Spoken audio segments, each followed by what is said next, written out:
Cuando yo tenía 9 o 10 años, iba a misa todos los días a una capilla de la catedral que presidía la Virgen de Fátima. Y había una sabatina los sábados y se hablaba mucho en las homilías de Fátima y me llamaba tanto la atención. Luego, cuando tuve 13, creo que era, fui por primera vez a Fátima. Un día se podía ida y vuelta, saliendo temprano, volviendo tarde, y también me llamó mucho la atención. Y me quedaba cada vez más impactado del mensaje de Fátima. Y después nunca he dejado de leer y de querer mucho a los niños y todo lo que ha salido. Y yo creo que ahora entiendo mucho menos y comprendo menos y como que profundizo menos en el mensaje de Fátima, en las apariciones, en los niños, que cuando miraba yo aquella imagen de la Virgen de Fátima a mis 9 o 10 años. Porque entonces me parecía un poco más a los niños, bueno, nunca me he parecido mucho, pero más que ahora, a los niños de Fátima. Porque hay una cosa que dice Francisco, bueno, yo digo que mis preferidos son los tres, pero Francisco es muy especial, muy contemplativo, en fin, los tres. Solo que en el temperamento y en la psicología masculina de Francisco hay cosas que me llaman la atención, pero Francisco repetía: ¿cómo me gusta Dios? ¿Cómo me gusta Dios? Y eso es tanto. Decir eso es que no se puede, es un no sé qué que quedan balbuciendo. ¿Cómo me gusta Dios? Y otras veces decía: yo quiero muchísimo a Dios. Le quiero muchísimo. Eso, claro, en una psicología de 8, 9, 10 años, murió, me parece, con 11 y no cumplidos. Y Jacinta con 10, no cumplidos bien tampoco. Otras veces decían: aquella señora nos ayuda siempre, y está unos amiga, es tan amiga nuestra. Bueno, pues era un encielamiento en el que vivían habitualmente, y una vida, esa sí que era una vida marieforme, sin saber mariología ni explicaciones teológicas que los demás creemos que tienen cierto interés y exponemos con tono solemne. Ellos eran así, obrar todo, vivir en María, con María, por María y para María. Y recordando siempre a la Señora, porque la Señora les había hecho verse en la luz de Dios. Y entonces toda su vida había ya adquirido un prisma habitualmente sobrenatural. Eso de ser ciudadanos del cielo, sin dejar de ser viadores, era en los niños una cosa, o sea que lo sobrenatural era lo natural. Y se habían visto en la luz de Dios.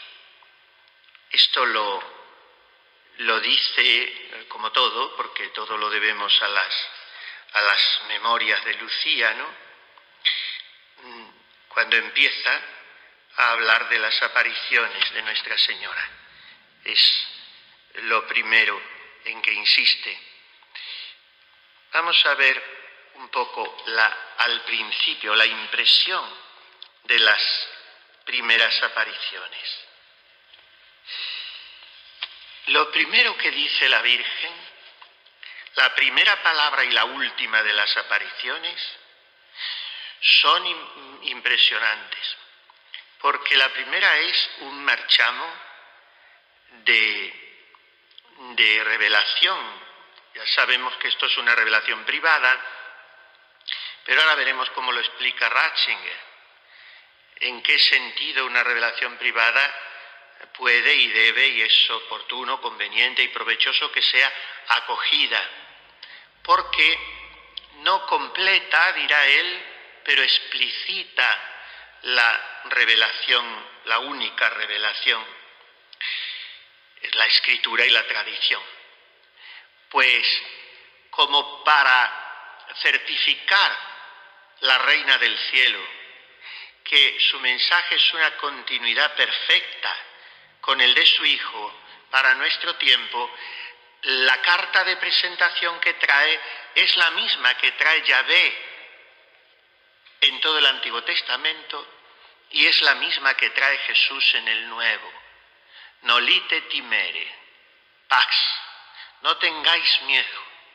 Esta es la primera palabra de la Virgen a los niños y es la palabra con que el cielo nos avisa de la presencia de Dios siempre. No tengáis miedo. Y desde ese momento el cielo todo irrumpe en la vida de esos niños. Es impresionante el diálogo inicial. ¿De dónde es usted? Yo soy del cielo. ¿Y qué es lo que quiere? Nosotros vamos a ir al cielo. Y me llama la atención que la Virgen dice: Francisco tiene que rezar moitos terços, que en portugués no se dice en rosario, se dice terzo porque es una parte del rosario, una tercera parte, pero se da ya por metonimia como que es el rosario entero. Como nosotros lo decimos también, he rezado el rosario, he rezado una parte de las 3, o de las 4, según cada uno rece. Pues por eso digo que me cautiva mucho Francisco, porque yo creo que es una pedagogía de la Virgen, probar la humildad de este niño que era temperamentalmente humilde, o por lo menos proclive a la humildad en el sentido de que era más amante del segundo plano, del silencio, era también más temperamentalmente contemplativo, y un niño que se va y que se pasa las horas en la iglesia con Jesús escondido. Pero lo primero, la Virgen empieza avisándole que tiene que rezar más, cuando aparentemente es el que pensaríamos nosotros que necesita rezar menos, porque de su natural era más recogido, y sobre todo el probarle con que este niño nunca la oirá y nunca se queja tampoco de eso, ni se pregunta por qué yo no. Y si se da entre almas espirituales las envidiejas por suavizar la palabra, en cuanto a que Dios prefiera más a uno o a otro, pues en niños tan pequeños, y nunca pide cuentas de eso, pues tiene que rezar mucho rosario. Y viene la pregunta de la Virgen al principio: ¿queréis ofreceros? Y es otro eco evangélico. ¿Vamos a ir al cielo? Haz que estos hijos míos se sienten uno a tu derecha y otro a tu izquierda. Sí, bueno, de eso ya hablaremos, pero ¿podéis beber el cáliz? Es el mismo discurso. ¿Vamos a ir al cielo? Sí, vais a ir, pero ¿queréis ofreceros? ¿Queréis ofreceros para soportar todos los maravillas? Hizo escribir en una estampa de la Virgen de Fátima y la dio a las monjas, me parece que era estando en Duruelo, no sé, lo de la aparición del 19 de agosto en los Baliños. Rezad mucho y haced sacrificios, porque hay muchas almas que van al infierno por no haber quien ruegue y se sacrifique por ellas. Cuando del mensaje de Fátima se silencia, se deja de poner de relieve y a veces incomprensiblemente se observa que esto sucede en ocasiones en que uno no entiende que sea así. Se deja de poner de relieve el infierno, no hay mensaje de Fátima, no, es querrá estar hablando de otra cosa, yo no entiendo nada.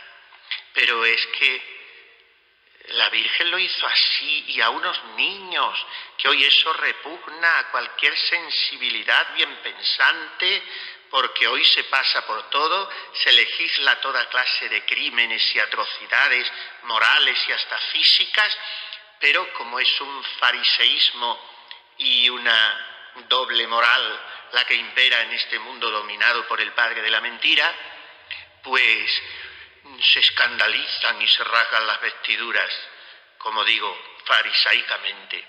Por ejemplo, de que a unos niños en la catequesis se le hable del infierno, pero ¿de qué le va a hablar? Y claro, el resultado aquí lo tenemos. Una iglesia en la que no se cree en el infierno, y es el logro mayor de Satanás. Y esto, pero vamos, en el clero, en la vida religiosa y en todo. Y entonces la Virgen Santísima, la mejor pedagoga posible, desde la segunda o la tercera aparición, muestra ya a los niños el infierno, y eso supone en esos niños un antes y un después, como lo supuso en Santa Faustina Kowalska, en San Juan Bosco, en tantos santos y en la Santa Madre, porque en el, casi diría en el fondo de la conversión de la Santa Madre está la visión del infierno, porque ella lo que quiere y para lo que entrega su vida y para lo que inicia su reforma y quiere que sus hijas se ofrezcan enteras, es para que las almas no vayan al infierno. Y si no, ¿qué sentido tiene? Pues si nos vamos a salvar todos. Pero que no vayan al infierno, el infierno del que tantas veces nos ha avisado nuestro Señor en el Evangelio, 72 veces. Y el infierno que vino la Virgen y les mostró, es terrible esa visión. El segundo o primer secreto. Pues para eso empieza preguntándoles en la primera aparición, ¿queréis ofreceros a Dios? ¿Queréis ofreceros a Dios para soportar todos los sufrimientos que Él quisiera enviaros? No hagamos nosotros a Dios la carta de navegación, sino que Él quisiera enviaros. Y los designios de Dios son inescrutables, y la vida, aun siendo un suspiro, es larga para nosotros, no para Dios. Y entonces, a lo que Él quiera, en acto de desagravio, otra palabra absolutamente olvidada, porque si no hay infierno, no hay pecado.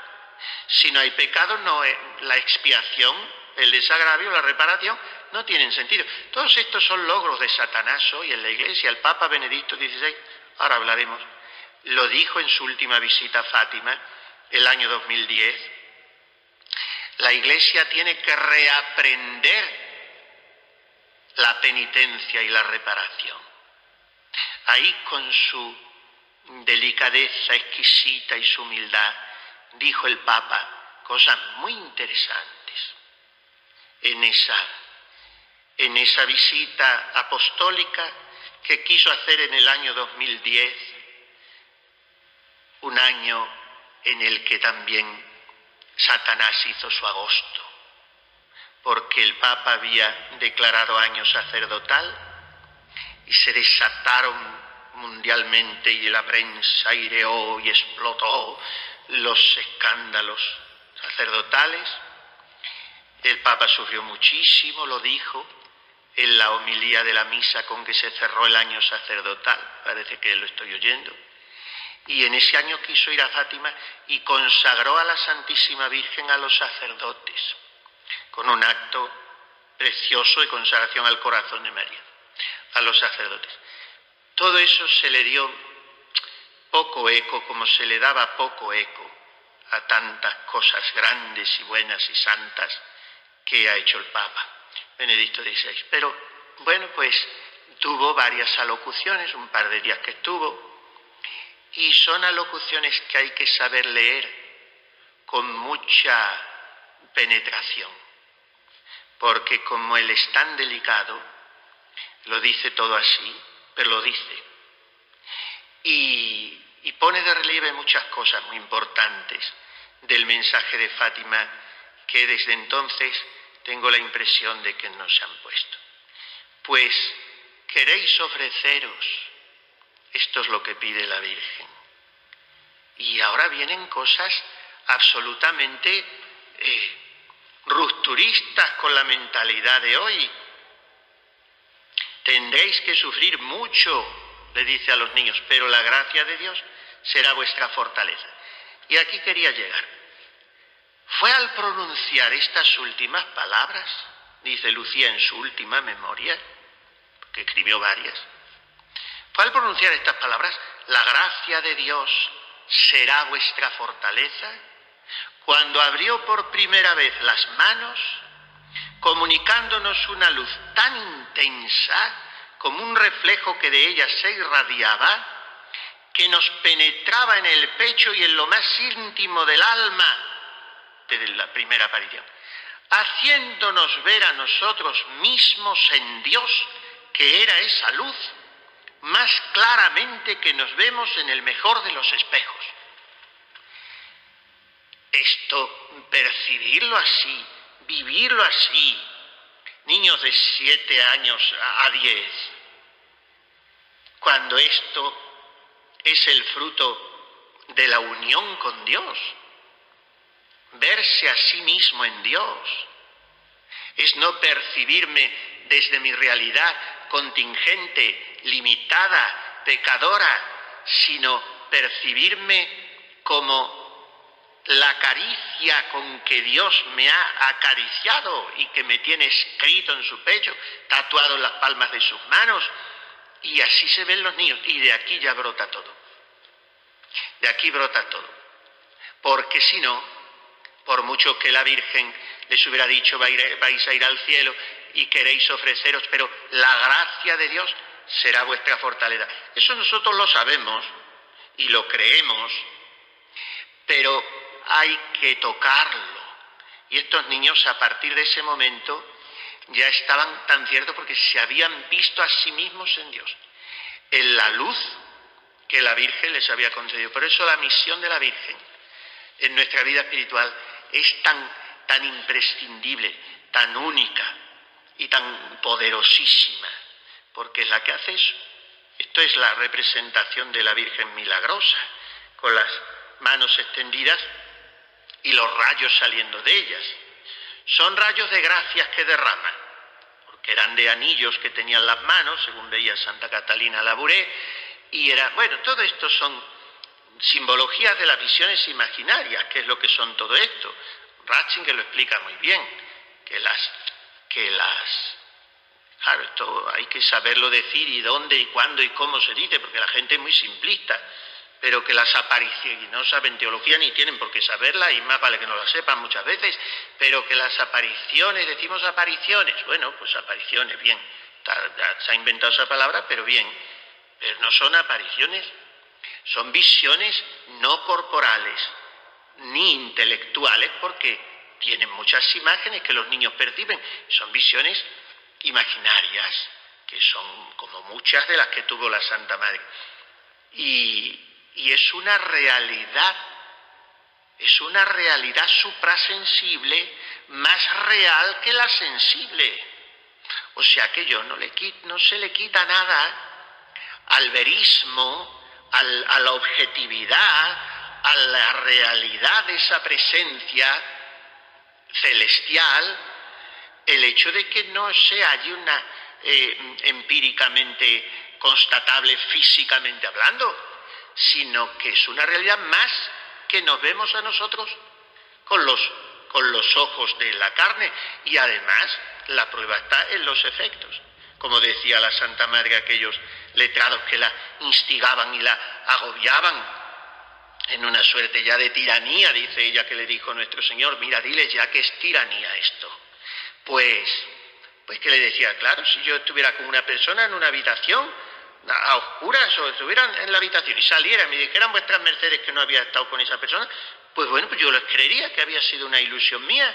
Pero si resulta que salgo con las manos llenas de joyas que antes no tenía, ¿qué me dicen vuestras mercedes?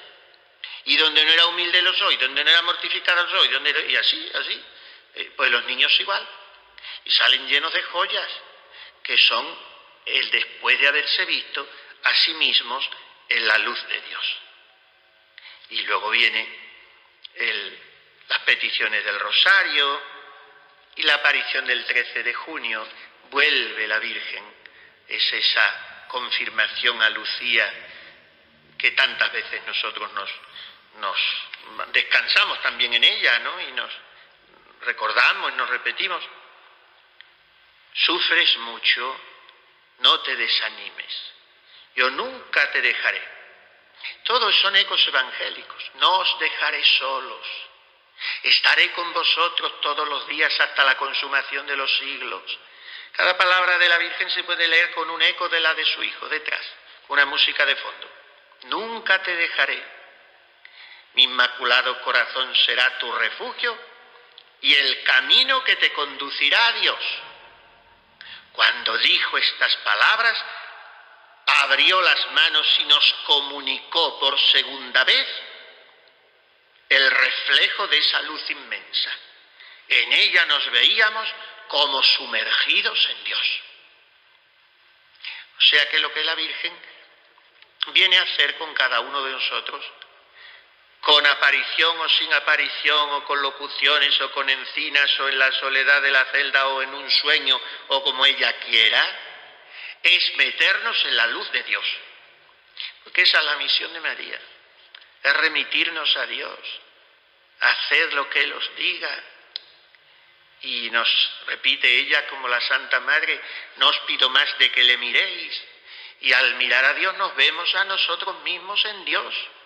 Y si le miramos, miraros a Él. Y al mirarnos Él nos envuelve en su luz. Y en esta segunda aparición se repitió el mismo fenómeno sobrenatural por parte de la Virgen. Abrir las manos y envolver a los niños en el abrazo de su luz.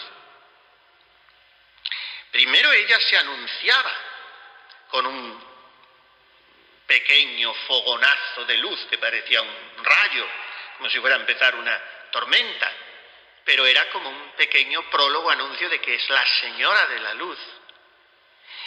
Y esas son las dos primeras apariciones. Y en la tercera, el mismo fenómeno. A veces nos fijamos solo en las palabras, que son tan preciosas todas, tan consoladoras, son palabras sustanciales porque producían lo que significaban, lo que dice el Santo Padre. Pero hay que ahondar mucho en este gesto de María y en lo que produce. Vuelve otra vez el 13 de julio, les vuelve a pedir que recen el rosario, que se sacrifiquen por los pecadores, les enseña la jaculatoria, oh Jesús, es por tu amor, por la conversión de los pecadores y en reparación por los pecados cometidos contra el Inmaculado Corazón de María. Si esto tenía vigor en el año 1917, pues en el 2017, que los pecados contra el Corazón de María son hoy insolentemente satánicos. En los medios de comunicación se hace mofa de la Virgen, de sus imágenes, que son los 5 primeros sábados. Una de las intenciones de que sean 5, que le preguntó Lucía a la Virgen, es por las ofensas que se hacen a sus imágenes. Y otra, porque se arranca el amor de la Virgen del alma de los niños. Todo eso lo estamos viendo hoy. Las catequesis hoy son un espanto. Los niños van a hacer la comunión sin pobrecitos míos, sin saber nada, ni creer en nada, y van a una fiesta profana, se les utiliza a ellos para hacer una... Es así la situación. Bueno, pues eso, y la Virgen les dice que deseen reparar por todo esto. Al decir estas últimas palabras, o sea, es por tu amor, Jesús, y en reparación por los pecados contra el Inmaculado Corazón de María, las mismas palabras que en la aparición del 13 de julio. Mi Inmaculado Corazón será tu refugio. Al hacer referencia a su corazón, vuelve María a hacer lo mismo. En esta aparición, abre las manos, como en los meses pasados. Pero ahora, no para que los niños se contemplen en Dios, sino el reflejo parecía penetrar en la tierra y vimos como un mar de fuego. Y viene esa descripción horripilante de Lucía de la visión del infierno. Asustados y como para pedir socorro, levantamos la vista hacia Nuestra Señora, que nos dijo entre bondadosa y triste: ¿habéis visto el infierno, a donde van las almas de los pobres pecadores? Para salvarlas, Dios quiere establecer en el mundo la devoción a mi Inmaculado Corazón. Si hicieran lo que os voy a decir, se salvarán muchas almas y tendrán paz. Y anuncia la guerra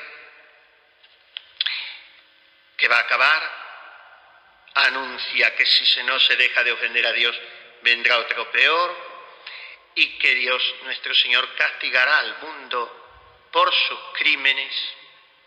Y aquí hay otra cosa en la que me parece a mí que no se insiste mucho en el mensaje de Fátima, porque pedir por la paz del mundo, bien,